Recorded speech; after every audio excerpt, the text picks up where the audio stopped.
Welcome to the Texas Conflict Coach radio program. If you've ever experienced or engaged in destructive or unresolved conflict, then you know it leads to broken relationships, distrust, and damaging results. Our program will help you manage and resolve conflict effectively with strategies, valuable resources, and support. Since 2009, our radio program hosted guest experts from around the globe sharing their perspectives, experiences, and expertise while giving you food for thought. If you can't listen live, then download and listen to any of our 300-plus podcasts in our library at texasconflictcoach.com. So sit back, relax, or join the conversation every Tuesday evening, or tweet us at TXConflictCoach.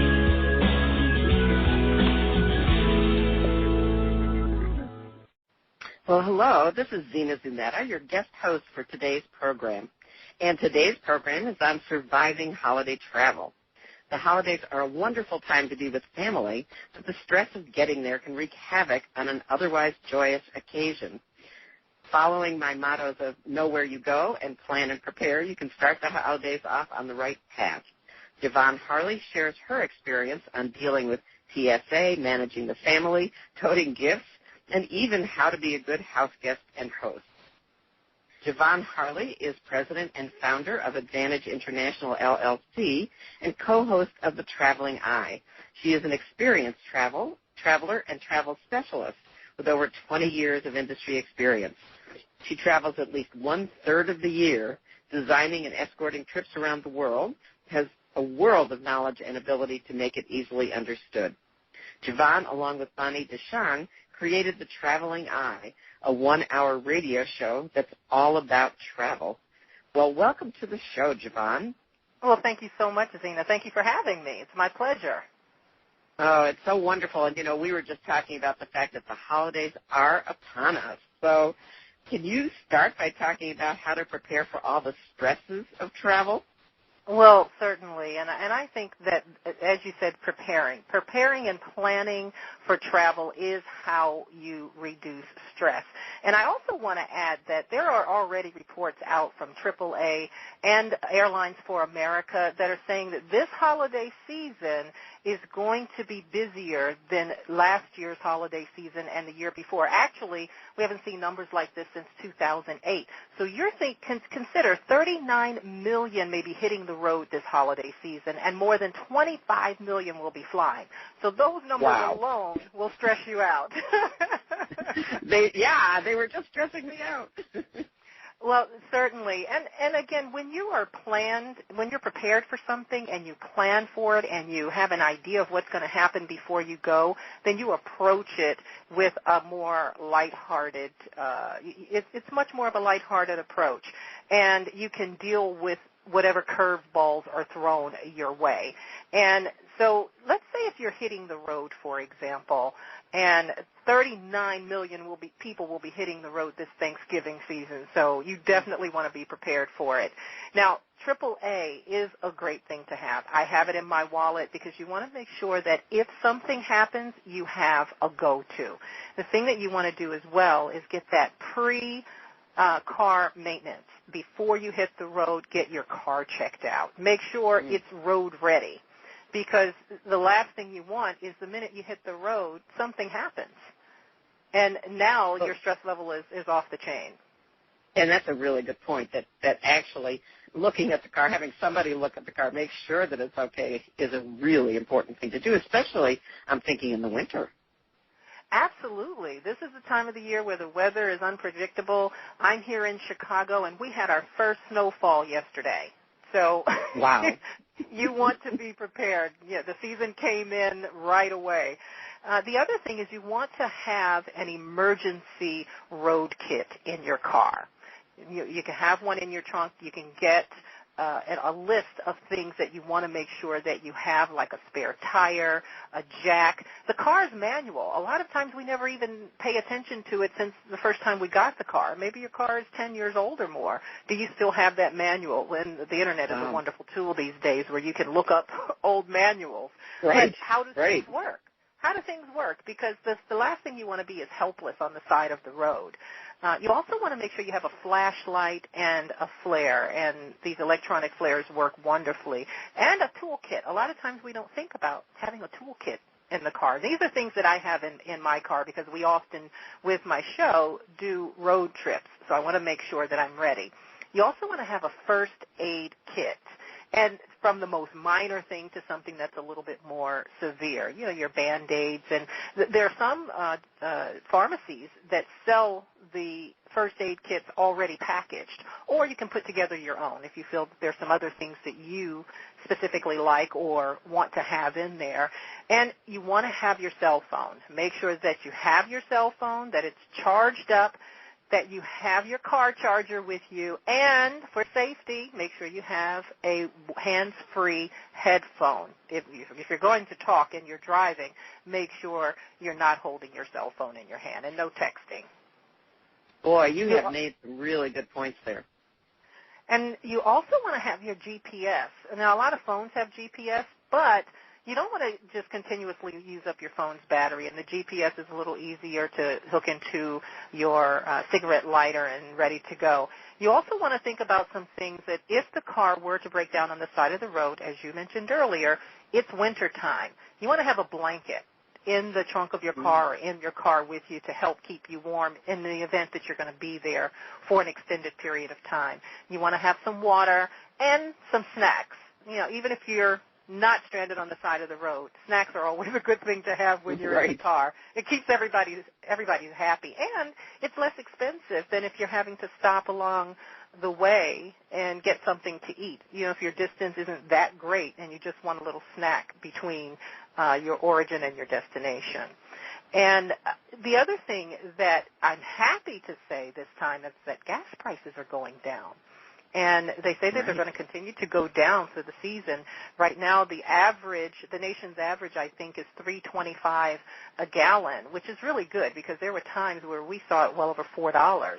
And if you want to know or have some assistance on where are the best gas prices, you can get an app. It's called Gas Buddy, or you can go to gasbuddy.com and kind of track your course before you leave. But there's an app for it as well called Gas Buddy, and it'll let you know where you can find the best gas prices. Because let's face it, I don't know about you, but the last time I filled up my car, it was $70.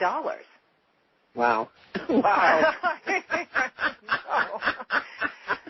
Yeah, that's pretty amazing. And I hadn't even thought about a blanket, so that's a really good thing to remember. It is, because if you're stuck.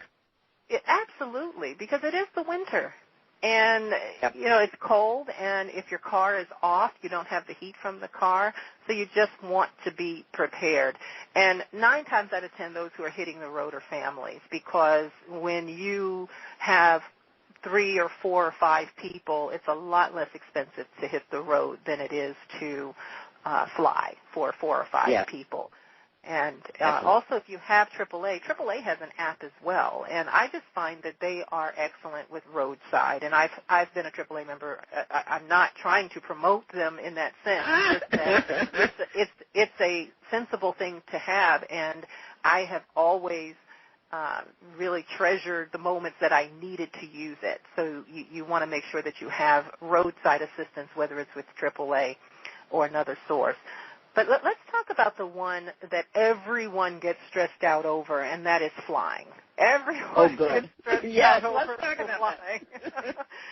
And, again, over 25 million people are expected to fly this holiday season. And we're talking about a week or 2 before Thanksgiving when people start to travel. Of course, the busiest day at the airport is going to be Wednesday, the day before Thanksgiving. Actually, the busiest day is that Sunday on the return, and then the second busiest is that Wednesday. So if you haven't already purchased your tickets, which I'm sure most people have by now, you want to avoid those days. But if you are traveling on those days, just make sure that you're going to have a whole lot of company at the airport with you. So you want to make sure also that you bring a lot of patience with you. Because consider these days, I'm sorry, I'll let you go ahead. No, I just was laughing at that because I think you're so right. Whenever I go to an airport these days, I think, okay, surrender all of your thoughts of control. Well, you have to, because not only is it a busy time, but consider who's now traveling. It's not your seasoned business traveler who knows the routine like the back of his or her hand. It's grandma and grandpa, it's the children, or people who only travel once a year, or maybe this is the first time in many years that the whole family's traveling, first-time travelers. So you have to have patience. Without it, your stress level is going to just be off the charts. Right. So right. just understand that. But there are some things that you can do to make it more pleasant. And one, again, is being prepared. When you book your flights, try to get your seat assignments. Now, I know that's a little bit difficult now because some airlines reserve them for premium members or they charge you extra. And, again, with a family, that could amount to a lot of additional money that you may not have otherwise accounted for. So one thing you can do is just keep checking back with the airline. Every 24 to 48 hours, you may see a change in seat assignments, and the closer you get, they start upgrading some of their premium members, so there may be more economy seats or more seats together that are available for you the closer you get. And certainly, you want to secure those seat assignments and check in online 24 hours prior. Now, here's another. And it's sounding like it's really hard for families to sit together at holiday time. It's becoming a problem because here's the thing. With airlines nowadays, the window and aisle seats are premium seats, and those are the seats that typically will have a surcharge. So you have middle seats or you have seats scattered around. And it's been a complaint in the industry for the last few years is that families are finding it harder and harder to fly together or to sit together. Now, even if you can't sit together, the worst thing to do is to not book your seats. Even if you're not seated together or can't find seats together, book those seats because here's a piece of information that you need to know. If you don't have a seat assignment, you may be amongst the first that are bumped from an oversold flight. Wow. So having that seat assignment is better than sitting next to your loved one because you can usually work things out on the plane. And the other thing is when you get there, don't stress about it. Go to the kiosk and see if you can, again, change your seats. And then there's a last-ditch effort that you can make at the gate, typically 30 minutes before. Even 15 minutes before when they start releasing seats for passengers who haven't checked in, you still may find some opens. And sometimes they hold seats that they are holding for premium or premier members. So you still may be able to find some seats together when you get to the gate. And then ask for assistance from the flight attendant. Those are great ideas. Well, and when you're checking in 24 hours prior, if you can print out your boarding passes, the less you have to do in it when you get to the airport, the less stressful it's going to be. And at all costs, if you can, avoid checking the bag. The only bag that you can guarantee won't be lost is one that you keep with you. So try not to check that bag. Plus, the airlines charge now $25 and better for the first checked bag for domestic flights. So it's going to cost you less to travel light. And another tip that I like to give people is that, especially this time of the year when it's going to be busy, is put a small collapsible bag inside your carry-on bag because you may get to the airport and get on the flight and the overhead bins are now full. And you're forced to check your bag. You may have some valuables in there that you don't want to be checked. So have a little extra bag that is soft and can fold up. And so if that happens, you can take your valuables. Maybe it's a laptop, maybe it's jewelry, or maybe it's medication that you need. And then you can keep that with you. That'll fit underneath the seat in front of you. Or entertainment for the kids. Yeah, it's really important to do that. It really is because, let's face it, everybody's trying to carry on bags now because of the checked bag fees. So if you get boarding zone 6, chances are your bag's not going to fit in that overhead bin. So unless it's a small enough bag to fit underneath the seat, you may have to check it. And again, if you have not already booked your flights, try to avoid a connecting flight. And I know sometimes it's hard because some destinations or some what we call city pairs just don't have direct routes. If that's the case, give yourself plenty of time. I see so many times where people want to get the minimum connecting flight or connection time. But what happens when the flight is delayed? You're almost guaranteeing that you're going to miss your connecting flight. So especially in the wintertime, storm seasons, any of these kind of busy times, you want to make sure that you give yourself enough time in case there's a delay or a canceled flight and you have to be rebooked. Because the second issue is that because it is peak season, there may not be room on another flight if they have to rebook you. And the last thing you want to do is, and the last thing you want to do is overnight in an airport when you'd rather be at the dinner table with your with your and I've noticed that when I book online, the airlines are giving me 35 minutes between connections, and just automatically. And I just don't think that's anywhere near enough, especially in the winter. Especially in the wintertime, and you're just sitting there hoping that everything's on time because 35 minutes, if your flight is delayed 30 minutes, you're not going to make that flight.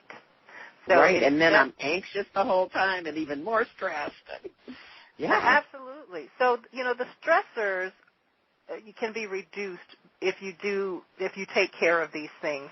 Now, and I say it's the same thing with dealing with conflict at the airport, and those areas really come into play when you're talking about dealing with customer service agents. Maybe something goes wrong.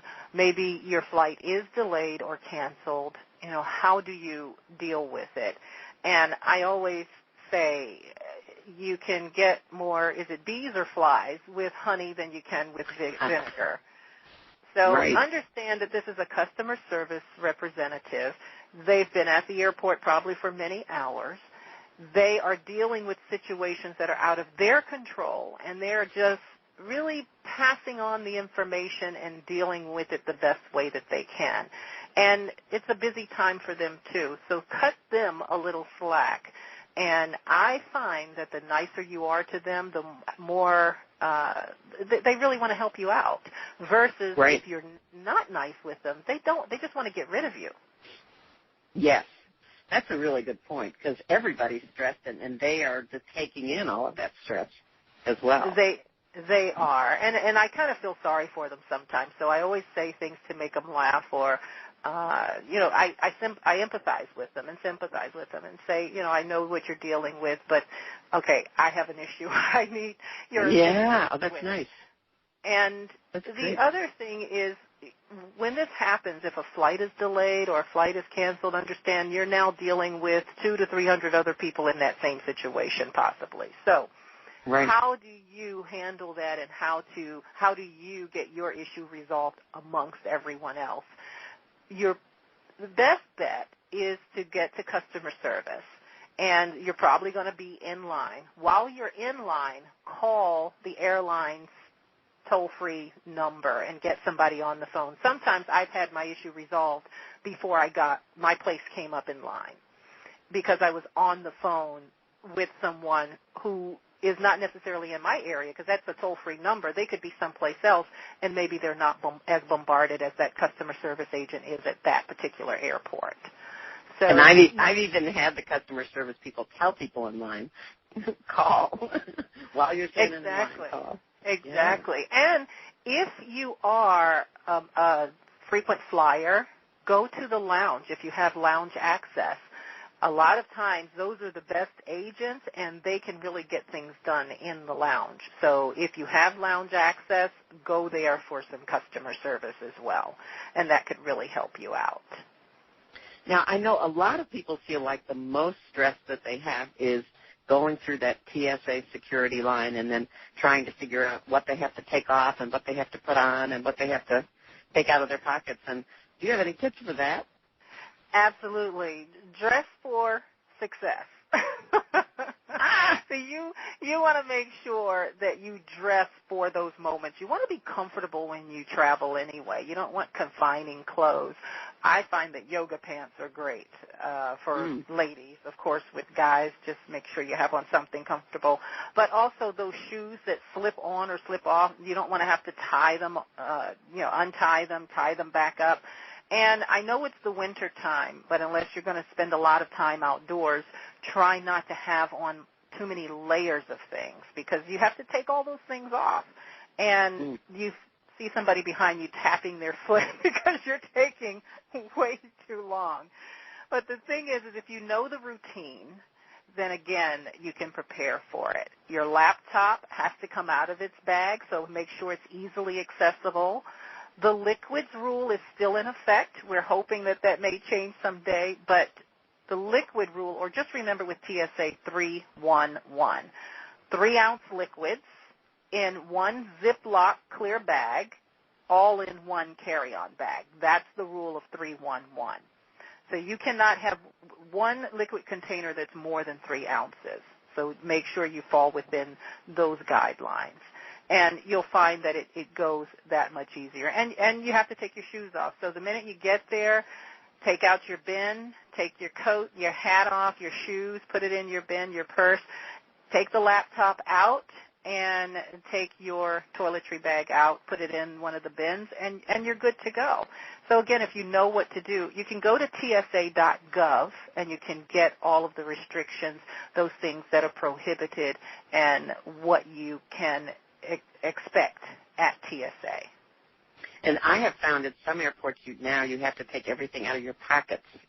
So I try to take everything out of my pockets and put it in the things that I'm stuffing into that bin.